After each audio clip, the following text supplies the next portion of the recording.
अस्सलाम वालेकुम dear students.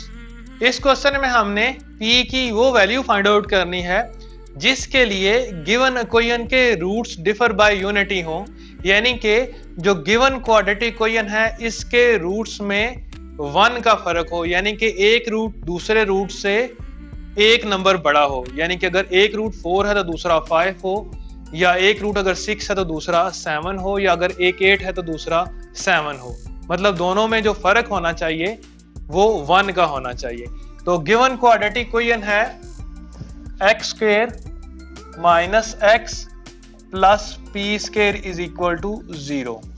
तो यहां पर हम सपोज करते हैं, suppose the roots of given quadratic equation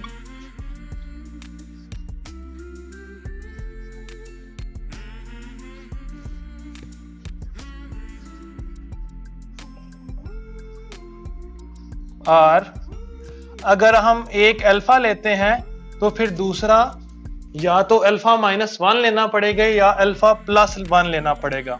अगर आप अल्फा और अल्फा माइनस 1 लेते हैं तब भी हमारे पास p की वैल्यू वही निकलेगी जो अल्फा और अल्फा प्लस 1 लेने के बाद निकलेगी, क्योंकि हमने बेसिकली रूट्स ऐसे फर्ज किए हैं जिन दोनों का फर्क 1 निकल रहा है। यानी कि अल्फा प्लस 1 में से अगर हम अल्फा को सब्ट्रैक्ट करें 1 आएगा।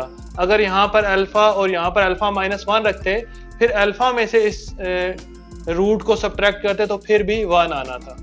तो यहाँ पर हम लिखेंगे sum of roots. Sum of roots का फार्मूला हम जानते हैं माइनस बी ओवर ए होता है।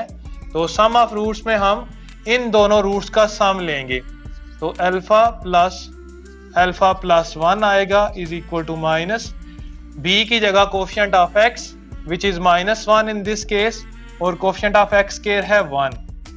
अल्फा प्लस अल्फा 2 अल्फा हो जाएगा, इस ब्रैकेट को पहले ओपन करते हैं, इज इक्वल टू माइनस और माइनस प्लस 1। तो अल्फा प्लस अल्फा 2 अल्फा हो गया 1, ये 1 इक्वालिटी के उस साइड पर जाके -1, तो 2 अल्फा इज इक्वल टू 0। तो 2 तो 0 के इक्वल नहीं हो सकता, तो अल्फा इज इक्वल टू 0 आ जाएगा। इसी तरह यहां पर हम product of roots find out करते हैं। प्रोडक्ट ऑफ रूट्स का फार्मूला हम जानते हैं c ओवर a होता है। लेफ्ट साइड में इन्हीं रूट्स को प्रोडक्ट करते हैं, एक अल्फा है दूसरा अल्फा प्लस 1 है, अल्फा इंटू अल्फा प्लस 1, और राइट साइड में c की जगह constant term which is p square in this case, और a की जगह कोफिशिएंट ऑफ x स्क्वायर जो कि 1 है।